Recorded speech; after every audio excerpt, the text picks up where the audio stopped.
요새. 네. 여기 오면 평화로워 좋아요. 평화가 있어요. 아멘.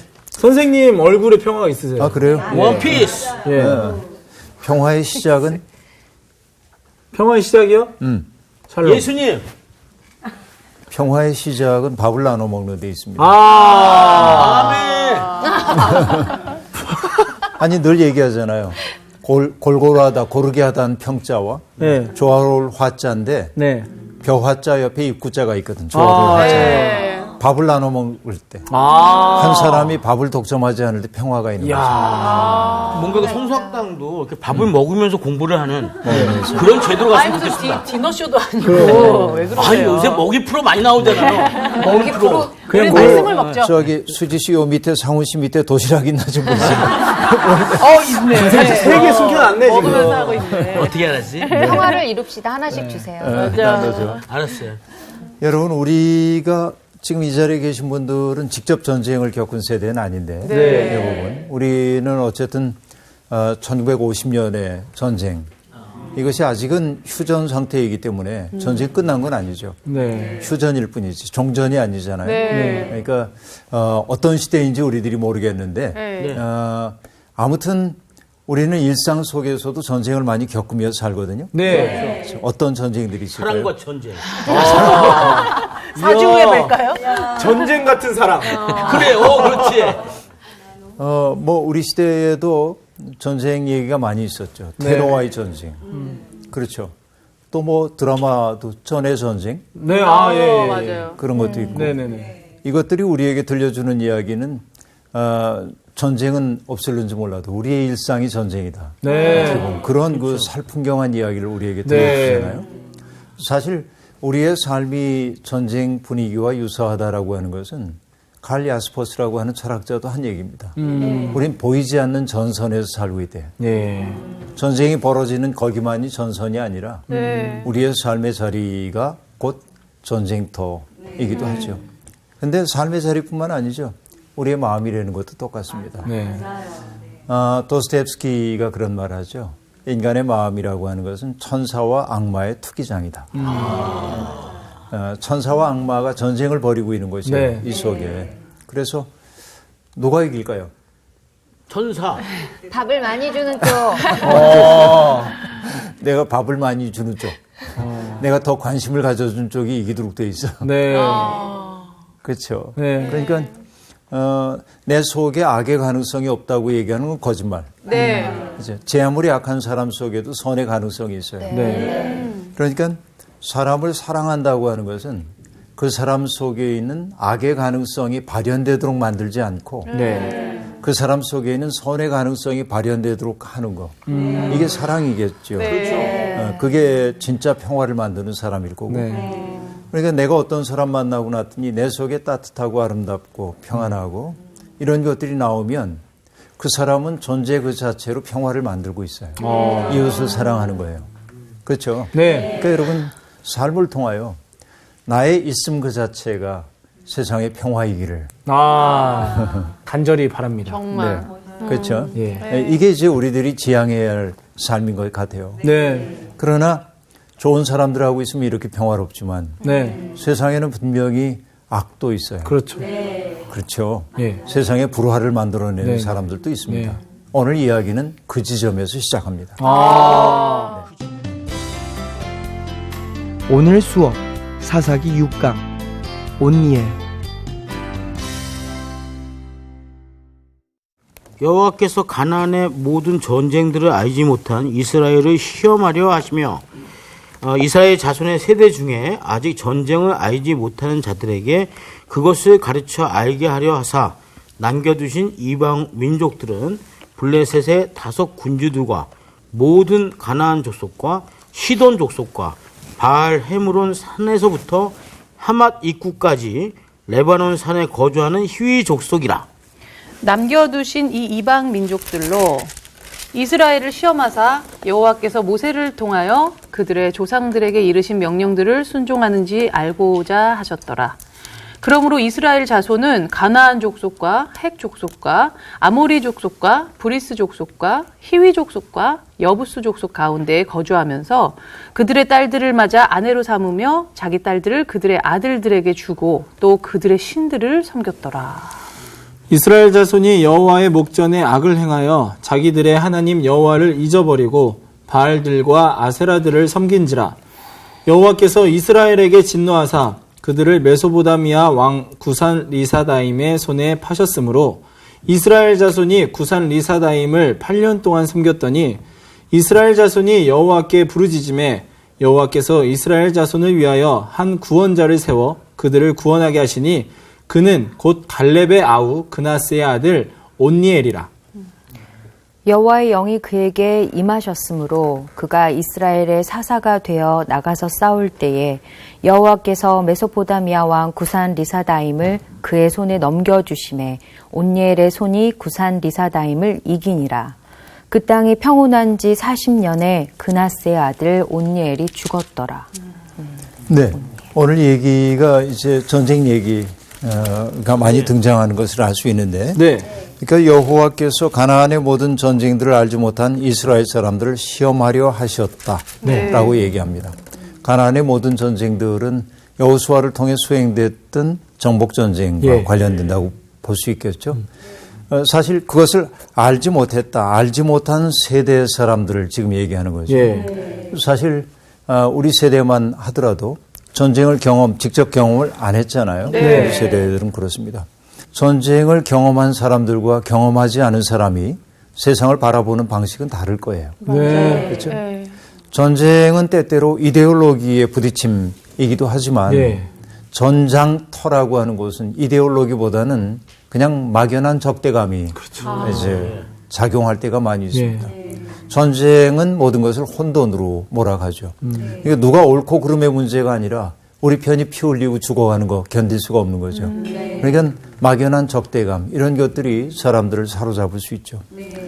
그런데 평화 시대를 살고 있는 사람들은 그런 평화를 만들어내기 위해서 얼마나 많은 사람들이 희생당했는지를 기억 못할 때가 많죠. 그러니까 우리 사회에 연세 많으신 어르신들이 젊은 세대를 보고 위험하게 여기는 까닭이 뭐냐면 전쟁의 참혹함을 겪어보신 분들이기 때문에 그렇습니다. 그러니까 우리가 그 어른들을 바라보면서 고리타분하다. 왜 저렇게 걱정이 많아? 이렇게 얘기하면 안 돼요. 그분들에게는 그 전쟁의 기억이 몸속에 새겨져 있기 때문에 그렇습니다. 공포가 있는 거죠. 여러분, 매를 많이 맞았던 사람들은요. 매를 많이 맞았던 사람들은 맵집이 생기는 게 아니라 매에 대한 공포가 있어요. 손만 들어도 두려움을 느끼게 되죠. 그러니까 이런 사실들을 생각해 보면 젊은 세대들은 연세 드신 분들의 일종의 그런 트라우마 이걸 이해해 가면서 이 어른들이 얼마나 힘겨운 시간을 견뎌오며 여기까지 오셨을까 이 생각들을 늘 해야 합니다. 그러니까 늘 우리 세대들 연세 드신 세대들이 마치 역사 발전의 결정적 장애물인 것처럼 생각하면 안 되는 거예요. 이거는 그분들이 하신 일들 덕분에 우리가 평화를 누리고 있는 것이라고도 볼 수 있죠. 그러나 물론 뭐냐면 산다는 것은 어느 시대에든 어려워요. 그렇죠. 평화 시대를 살고 있다고 해가지고 그들의 삶이 평화만 있는 건 아닙니다. 그렇죠. 그 세대 나름대로의 고통도 있고 어려움도 있어요. 그래서 연세 드신 분들도 쟤들이 어렵지. 얼마나 힘들까. 서로를 긍휼히 여기는 마음으로 바라보면 참 좋을 것 같아요. 우리 시대의 세대 간의 갈등 이런 것들이 사실은 서로가 배관시하는 데 있거든요. 그래서 서로의 아픔들 그들이 감내해야 했던 혹은 감내하고 있는 어려움들을 헤아려 가면서 서로 긍휼히 여길 때 세상에 좀 평화가 오지 않을까 하는 생각을 하는데 어쨌든 그 전쟁을 알지 못하는 세대 사람들에게 하나님은 그들을 시험하기 위해 그 이방 민족들을 남겨두셨다고 이렇게 얘기하고 있습니다. 그러니까 이방 민족들의 존재 그 자체가 하나님의 백성들이 하나님의 뜻을 따라 사는지 그렇지 않은지를 보여주는 지난주에 얘기했죠. 리트머스 시험지 같은 존재라고 얘기를 했습니다. 여러분 아직 전쟁 없는 세상의 꿈은 무르익지 않았습니다. 아주 갈등이 많고 빈번한 이 갈등들이 빚어지고 있는 때입니다. 나중에 그 제국들이 막 발효하고 그래서 세상이 전쟁터일 때 여러분 세상이 전쟁터일 때 사람들은 평화를 꿈꾸죠. 더욱더. 아 정말 전쟁 끝난 세상 왔으면 좋겠다. 그래서 여러분 뭐 미가서에도 나오고 이사야서에도 나오고 예언자들이 꿈꿨던 평화의 세대가 있죠. 그건 어떤 것이었습니까? 칼을 쳐서 보습을 만들고 창을 쳐서 낫을 만드는 세상. 그러니까 전쟁 무기들이 평화를 위한 도구들로 바뀌는 그런 세상을 꿈꾸잖아요. 그 다음에 뭐냐면 다시는 전쟁 연습을 하지 않는. 그렇죠? 이 땅에서도 전쟁 연습이 남북에서 토초에서 벌어지고 있는데요. 우리가 꿈꾸고 기도해야 되는 것은 이 땅에서 다시는 전쟁 연습하지 않는 그런 세상이 열렸으면 좋겠다. 그리고 이제 그 예언자들의 꿈은 뭐냐면 각자가 심은 무화과나무, 포도나무 그늘 아래서 사람들이 쉬면서 도란도란 일상생활을 즐기는 거. 이게 이제 평화의 꿈이란 말이죠. 그렇죠. 일상이라는 게 얼마나 소중한지 몰라요. 근데 아직은 그런 평화의 꿈이 온전히 실현됐다고 얘기할 수 없습니다. 여러분 그 베트남의 작가 가운데 바오닌이라고 하는 작가가 있습니다. 그러니까 이 바오닌이라는 사람은 베트남 전쟁을 겪어낸 사람이죠. 그러니까 전쟁의 참상이 얼마나 아픈가 그걸 알아요. 그래서 전쟁의 슬픔이라고 하는 소설을 썼습니다. 그 소설 가운데 한 대목이 이런 대목이 나옵니다. 아, 전쟁이란 집도 없고 출구도 없이 가련하게 떠도는 거대한 표류의 세계이며 남자도 없고 여자도 없는 인간에게 가장 끔찍한 단절과 무감각을 강요하는 비탄의 세계이다. 전쟁은 그렇대요. 이 문학적인 표현인데요. 그리고 바오닌이 얘기합니다. 베트남 전쟁을 통하여 인류가 얻은 유일한 교훈이 있다고 한다면 전쟁을 해선 안 된다. 이것만을 얻었다는 거예요. 그리고 그가 얘기합니다. 아무리 좋은 전쟁도 가장 나쁜 평화보다 나을 수는 없다. 그렇지? 아무리 좋은 전쟁도 가장 나쁜 평화보다 좋을 수 없다. 이게 전쟁을 겪어냈던 베트남의 작가 바오닌의 전언입니다. 그것은 혼돈의 세계예요. 표류하는 세계입니다. 출구가 없는 세계입니다. 그러니까 세상을 전쟁으로 몰아가는, 전쟁을 획책하는 사람들은 전 그들에게 화가 나는 건 뭐냐면 항상 그들이 획책하는 전쟁을 통하여 전쟁 수행하고 죽어가는 사람들은 그들은 아니야. 맞아요. 맞아요. 언제나 전쟁을 명령하고 이런 사람들은 안전한 곳에 있어요. 생각할수록 화가 나네. 나는 진짜 전쟁 영화 볼 때마다 막 그 무수히 죽어가는 병사들 보면 얼마나 귀한 가장이고 아들이고 정말 저게 정말 귀한 목숨인데 그 진짜 말도 안 되는. 테러와의 전쟁하면서 미국에서 이제 오폭을 해가지고 폭격기로 오폭해서 민간인들이 죽고 이제 이 경우들이 있잖아요. 근데 그걸 뭐라고 얘기하냐면 부수적 손실. 그런 게 어딨어. 전쟁이 만들어낸 부수적 손실이래요. 근데 저는 이 말에 화가 납니다. 물론 전쟁에 정말 그런 일이 벌어지죠. 전쟁은 전쟁터는. 그러나 그것을 손실로 계산한다는 거. 거기에는 인명이 없어요. 인간의 존엄에 대한 이야기가 없습니다. 그러므로 전쟁하면 안 되는 거예요. 맞아요. 정말 그런 세상 우리들이 사는데 화난다 진짜. 근데 현실은 뭐냐면 자꾸 전쟁으로 몰아가는 일들이 많이 있는 거지요. 이런 그 아픔입니다. 그래서 어쨌든 그 상황이 종료되지 않은 거예요. 휴전 상태일 뿐입니다. 그래서 하나님은 이방 민족을 남겨두셨답니다. 블레셋의 5 군주들, 가나안 족속, 시돈, 또 바알 헤르몬 산에서부터 하맛, 어구, 입구까지 레바논 산에 거주하는 히위 족속까지 다 남겨두셨다. 그러자 남아있는 그들과 더불어서 이스라엘 백성들이 섞여 살 수밖에 없습니다. 그렇죠? 아까 나온 씨가 촬영 전에 여기서 그 붓글 씻을 때 먹 냄새가 난다고 얘기를 했는데 네. 그래서 떠오른 단어 근묵자흑 아. 그런 말이에요. 금목자흑. 먹을 가까이 하는 사람은 손에 검은 게 묻도록 돼 그렇죠. 있죠. 네. 그렇죠. 그러니까 내가 누구를 가까이 하느냐에 따라서 나는 향기가 달라지죠. 그렇죠. 맞습니다. 일전에 얘기했던 거 여러분 기억나실는지 모르겠어요. 어떤 사람이 흙 한 줌을 얻었어요. 네. 그 흙에서 아름다운 향내가 납니다. 그래서 물었어요. 흙아, 너는 어쩜 이렇게 아름다운 향내가 나니? 그래서 오랫동안 백합화를 품고 있었어요. 이렇게 말한단 말이야. 정말.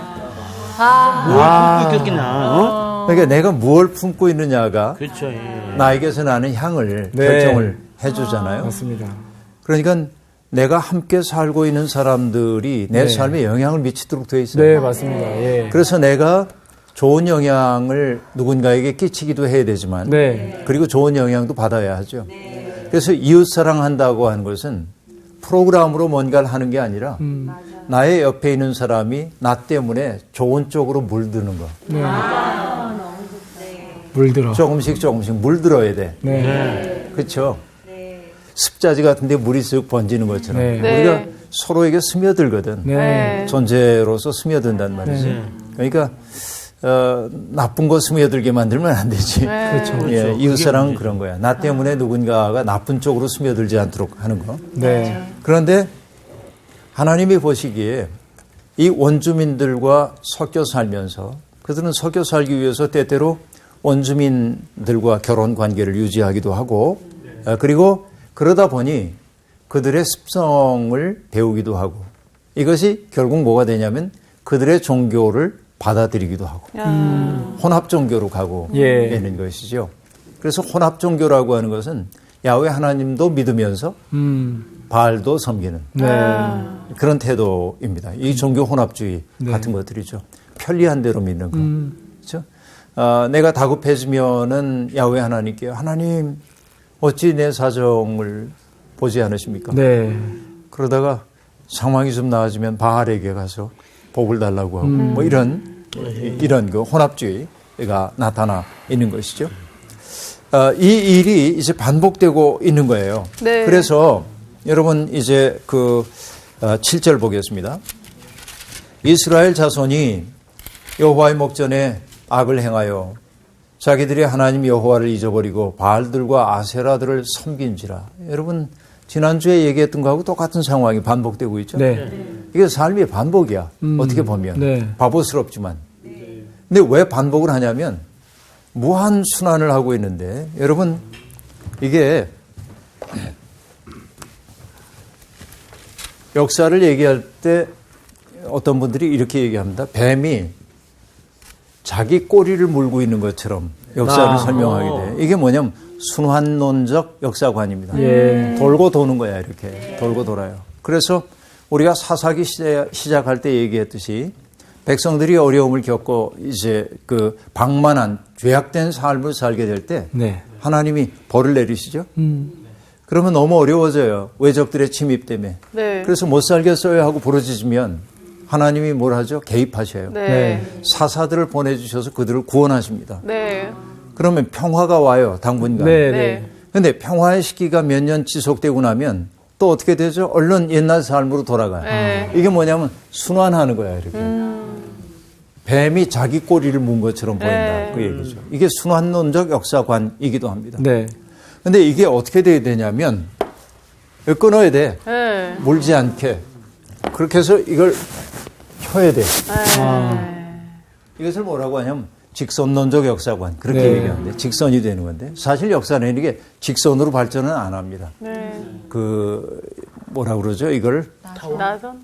이게 뭐라고 그래? 나사요. 나선형. 나선. 나선형. 네. 나선형으로 발전하는 네. 거죠. 그렇군요. 나선형. 네. 근데 결국 뭐냐면은 순환하고 있는 고리를 끊어야 돼. 네. 그 끊는 걸 뭐라고 하냐면 결단. 결단이야 이게. 절단. 결단. 결단한다고 하는 것은 결정하고 끊는 거예요. 그렇죠. 저게 끊는 것이 들어갑니다. 네. 그러니까 우리의 삶이 악순환이 되지 않기 위해서는 무한하게 반복하고 있는 예. 이 삶의 굴레 속에서 벗어나와야 돼. 끊어야 돼. 바로 예수 그리스도의 십자가는 뭘 보여주냐면 끊음을 보여주고 있어요. 네.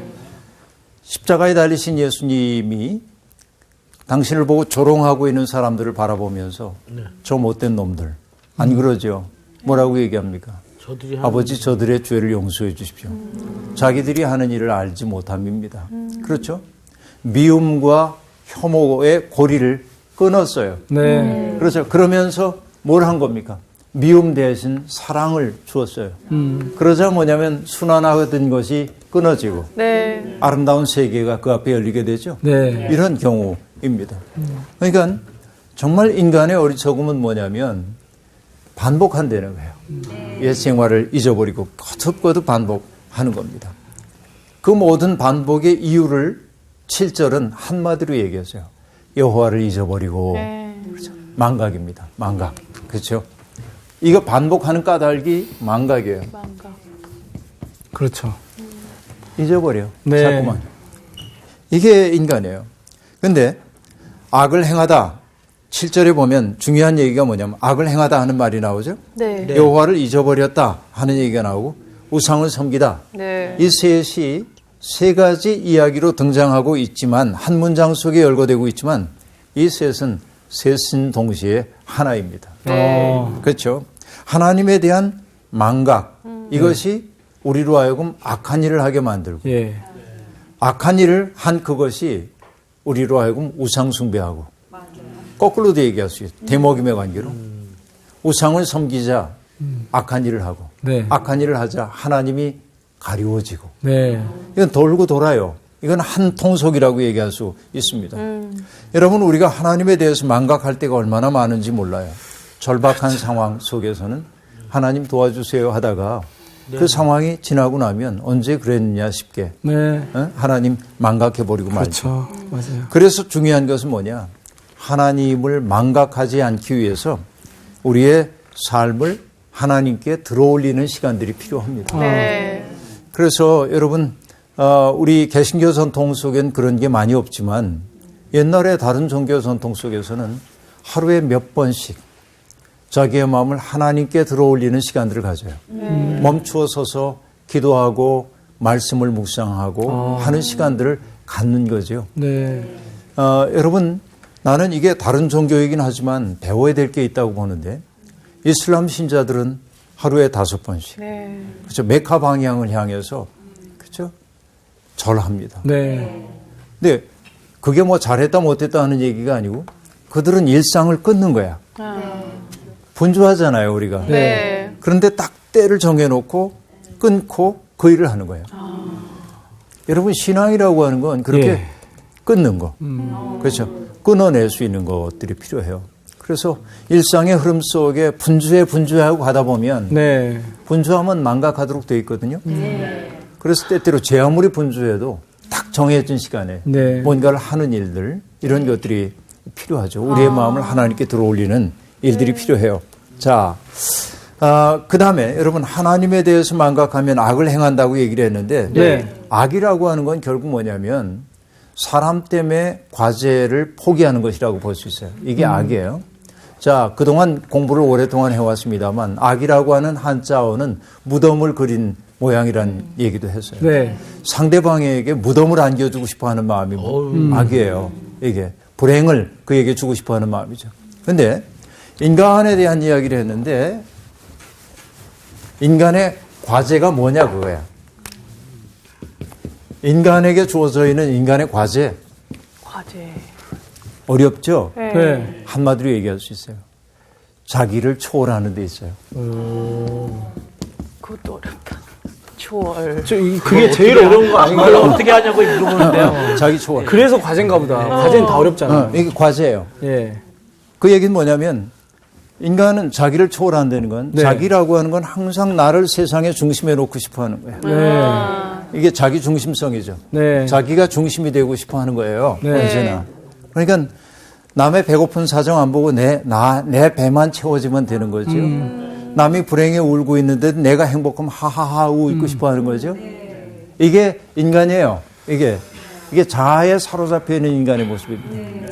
근데 정말로 인간답게 된다고 하는 건 뭐냐면 그런 자아를 초월해서 내 배도 고프지만 상훈 씨 배가 더 고프기 때문에 내 먹을 걸 주기도 하고 나는 오늘 기뻐하고 행복해할 수 있지만 아파하고 있는 수지 씨가 있기 때문에 내가 그 옆에 하하하 하고 웃지 않는 거. 네. 홍수 만나가지고 사람들이 삶의 터전들이 다 떠내려가고 있는 옆에서 골프 치지 않는 거. 그러지 맙시다. 바로 이런 것들이 자기 초월이라 그거예요. 네. 할 수 있지만 하지 않는 거. 네. 그렇죠. 이것이 인간의 과제예요. 예. 이렇게 될 때 참 사람이 되는 거예요. 이게. 바로 이렇게 자기를 초월할 때 비로소 우리에게 열리는 세계가 뭐냐면 이웃사랑의 세계예요. 야. 이웃사랑은 이거 없이는 안 되는 거예요, 이게. 그렇죠? 네. 그러면 결국은 인간의 과제는 이웃사랑. 그렇게 봐야 네. 되죠. 결국 그것을 통해서만 참 사람이 되기 때문에. 네. 그렇죠.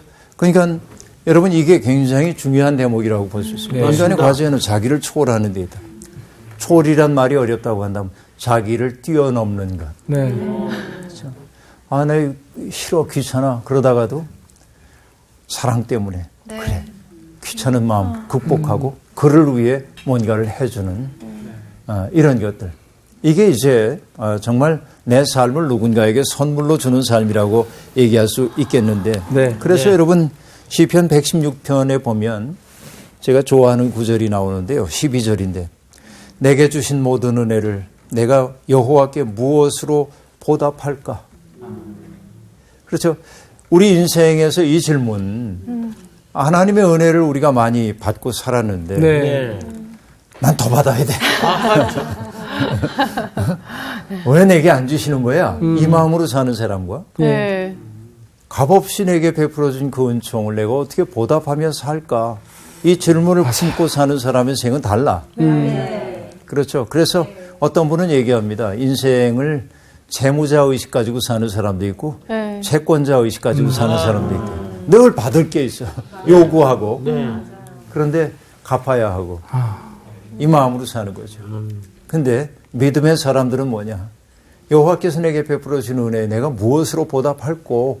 이 질문을 던지며 살아야 한다는 것이죠. 이게 인간이 던져야 할 질문입니다. 네. 그리고 인간의 성숙이라고 하는 건 뭐냐면 내가 누군가의 동료가 되고 그리고 남들을 보살핌을 통해서만 성숙해져요. 네. 이것이 성서를 깊이 파고들었던 아브라함 조수아 헤셀이라고 하는 분의 얘기입니다. 랍비가 하는 얘기예요.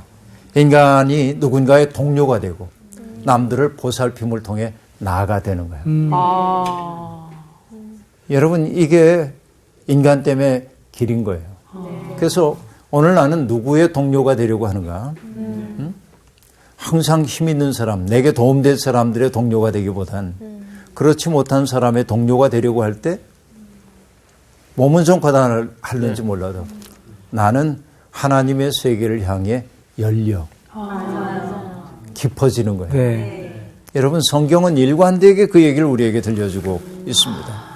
그래서 악을 행하는 것, 하나님 잊어버리는 것, 우상을 숭배하는 것 이것은 한 뿌리다. 그러니까요. 예, 네. 그 얘기를 이제 들려줬습니다. 그래서 그런 그 이스라엘 백성들을 바라보면서 하나님이 어떻게 했다는 거죠? 8절 보니까요. 여호와께서 이스라엘에게 진노하사 그들을 메소포타미아 왕 구산 리사다임의 손에 파셨으므로 팔았대. 근데 여러분 여기 보면 메소포타미아 하고 나오는데 네. 그 밑에 줄을 보면 히브리어로는 아람 나하라임 그렇게 되어 있다고 하죠. 네. 사실은 메소포타미아 하면은 유프라테스 강과 티그리스 강이 있는 그 지역의 문명권을 일컫는 말이잖아요. 네. 네. 그러니까 가나안 땅에서 그들을 괴롭히고 있는 것은 저 먼 땅에 있는 사람들이 아니잖아요. 그렇죠. 그래서 어떤 번역에는 아람 나하라임으로 돼 있다 이렇게 얘기합니다. 그러니까 아마 이 여기에 얘기한 메소포타미아는 아람 나하라임일 거다 하고 얘기하는데 또 어떤 분들은 사실은 아람이 아니라 에돔이었을 가능성이 있다. 사해 그 동편 지역 건너편 지역에 네네. 있는 그러니까 에서의 땅 붉은 땅, 그들을 일컫는 말이었을 거다 하고 얘기를 합니다. 이것은 추측이에요.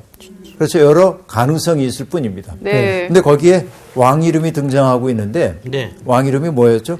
구산 리사다임. 리사다임. 구산 리사다임. 참 리사다임. 이름도 희한해. 그러니까 그렇죠? 근데 여러분 이 구산 리사다임의 뜻이 있어요. 두 배로 악한 구산 사람 그런 뜻이야. 야, 이름이 무슨 왕 별로다. 그러니까 이 이름은 뭔가 상징적인 이름으로 여기 내놨다고 봐야 되겠죠. 그러니까 뭐냐면 악당 두목, 정말 나쁜 놈 그런 뜻이겠죠. 그렇게 얘기를 해야 할 텐데. 이야. 그러니까 사사기 저자가 이 이름을 등장시키고 있는 까닭이 뭐냐면 죄지은 백성에게 주어질 하나님의 징계의 가혹함. 그걸 보여주기 위해 구산 리사다임이라는 이름을 의도적으로 여기에 쓰고 있는 것을 알 수 있습니다. 그러니까 사사기 저자는 정말로 이 사람이 실존적으로 세상에 존재했는지, 네. 그가 메소포타미아 출신인지 이건 별로 관심이 없어요. 그 이름의 뜻, 그렇구나. 그렇죠. 그 이름의 뜻을 갖다 취한 것일 뿐입니다. 예. 그러니까 하나님이 그런 죄 지은 백성들에 대해서 아주 가혹하게 징계하신다. 네. 그러니까 그는 하나님의 징계의 채찍으로 선택된 사람입니다. 그렇죠. 그래서 그들에게 몇 년 동안이나 넘겨주었냐면 몇 년이라고 얘기를 하고 있어요? 8년. 8년 동안 그들을 섬길 수밖에 없었다. 네. 여러분 8년은 사실은 긴 세월이기도 합니다. 누군가의 압제받는 데는 거. 우리가 35년 정도 이제 일본의 압제를 받았잖아요. 그 35년 지배를 받았던 그 일이 지금까지 지속되고 있는 거거든요. 네. 왜냐하면 그 시대에 부역했던 사람들이 여전히 기득권을 누리고 있는 사람도 네. 많고 세상에 청산이 안 됐기 때문에 화가 나죠. 네. 그렇죠. 또 베트남 전쟁에 참전했던 그분들의 상처가 아직도 아물지 않고 네. 그래서 이 8년이라는 세월은 짧은 세월이 아닙니다. 네. 한 문화가 파괴되고 한 사람들의 기억이 망가질 수 있는 충분한 시간이라고 얘기할 수 있겠습니다. 그러니까 하나님의 징계가 가혹하게 그 땅에 내려졌어요. 그러니까 구산 리사다임에 여기에 그 지배를 받았다고 얘기하니까 두 배로 악한 사람에게 지배받았으니 그들이 얼마나 고통스러웠을까 하는 것을 알 수 있습니다. 그죠? 네. 그래서 그 다음에 뭐라고 얘기를 하냐면 9절 이스라엘 자손이 여호와께 부르짖음에 또 부르짖었어. 네. 근데 늘 말씀을 드리지만은 그 부르짖음이 참회, 통회, 자복이면 좋을 텐데. 네. 그러니까 참회, 회개라고 하는 것은 무엇이죠? 회하고 개하는 거야. 회개는 회하고 개하는 거야. 회는 후회하는 거. 네. 그러지 말았어야 했어.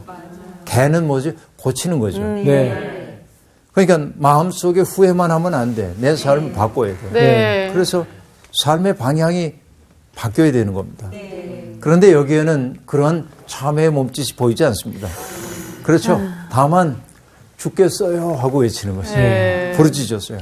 그런데도 하나님은 그들이 온전히 참회의 열매를 맺지 못했음에도 불구하고 네.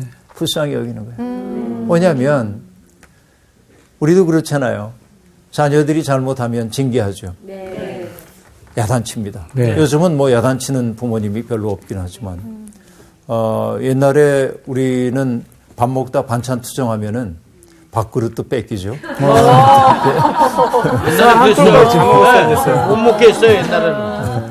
네. 그래서 우리 그런 소리 많이 듣고 자라서 반찬 투정하면 애들한테 너 그러다 밥그릇도 뺏겨. 근데 이게 풍요의 시대를 살았던 아이들은 그게 무슨 말인지 몰라. 그렇죠. 네.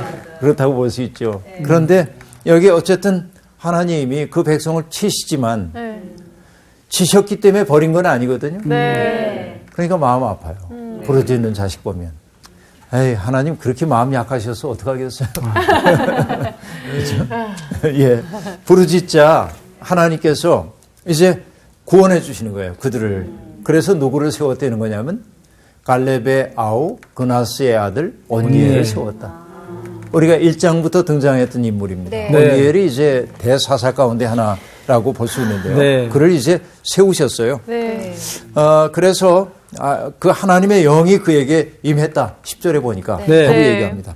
하나님의 영은 여러분 하나님의 영이 임했을 때 벌어진 가장 놀라운 사건 가운데 하나가 에스겔 37장에 등장하거든요. 네. 마른 뼈에 걸쳐. 네, 네. 거기에 하나님의 바람이 불어오자, 영이 불어오자 그 마른 뼈들이 맞춰져요. 그리고 그 위에 힘줄이 생기고요. 그 다음에 근육이 생기고요. 네. 살갗이 덮이고요. 그리고 뭐라고 얘기하냐면 하늘 군대를 이루었다. 마하나임 아닙니까? 하늘 군대를 이루는 거예요. 아주 정확하게 알고 있네요. 네. 하늘 군대를 딱 이루어. 네. 그러니까 마른 뼈가 하늘 군대가 되는 거예요. 네. 뭐 때문에? 하나님의 영이 들어가요. 여러분, 우리도 때때로 마른 뼈처럼 네. 남들과 협력하지 못하고 서걱서걱, 그죠? 이렇게 지내고 있는데 하나님의 영이 그 속에 들어가면 하늘 군대가 되는 거죠. 그렇죠?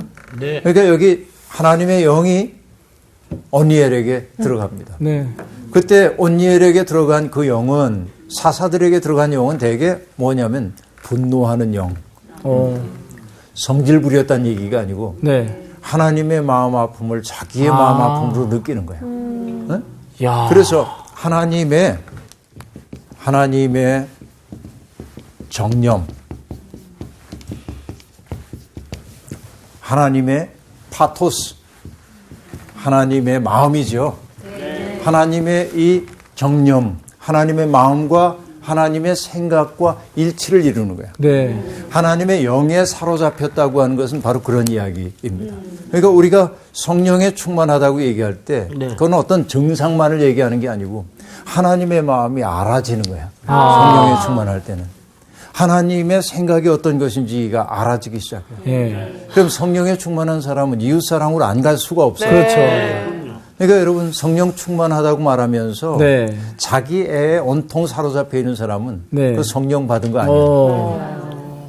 이게 중요해요. 예, 예. 하나님의 정념에 사로잡혀요. 근데 하나님은 때때로 우리로 하여금 서걱거리는 뼈와 같은 우리들을 우리 속에 임해올 때 우리가 하나 되게 해가지고 하늘 군대를 이루게 해주시는데 네. 때때로 하나님이 주시는 것은 하나님의 분노, 자기의 백성들이 겪고 있는 그 고통 때문에 네. 아파하시는 모습으로 등장해요. 네. 그러니까 온니엘도 하나님의 영이 그에게 임하셨을 때 그는 일어나서 그렇죠. 뭐라고 얘기하냐면 사사가 되어 싸울 때 여호와께서 메소포타미아 왕 구산 리사다임을 그의 손에 넘겨주심에 온니엘의 손이 구산 리사다임을 이기니라.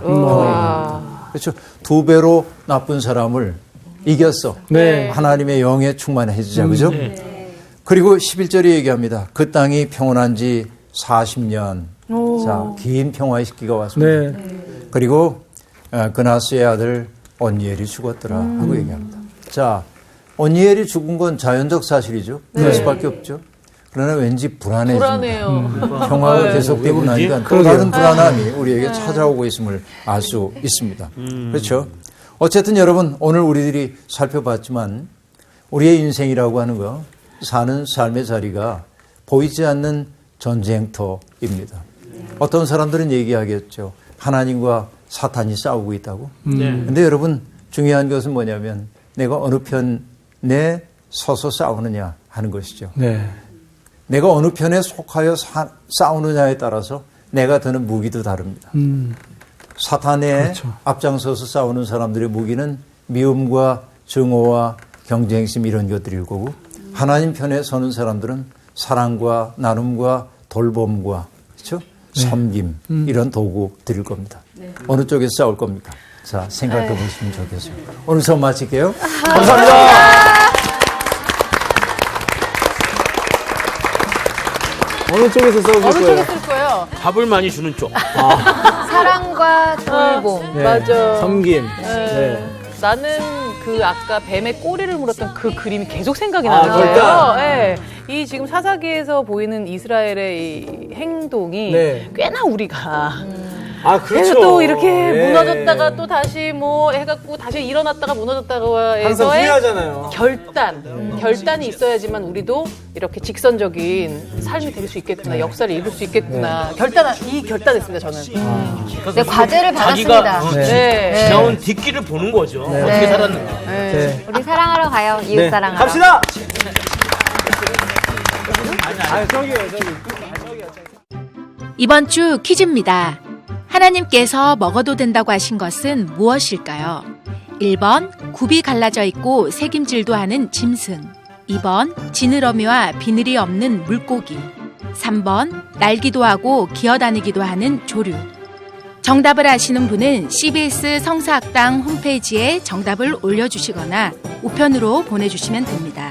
보내실 곳은 서울특별시 양천구 목동서로 159의 1 CBS 성사학당 담당자 앞입니다. 연락처를 꼭 남겨주세요. 선정되신 분들에게는 하나님의 말씀을 전 세계에 보급하는 대한성서공회에서 성경, 송태근 선생님의 교회가 알고 싶다, 김기석 선생님의 아요, 끙끙 앓는 하나님, 성경 통독을 위한 최고의 자습서 성경 2.0 가운데 하나를 드립니다.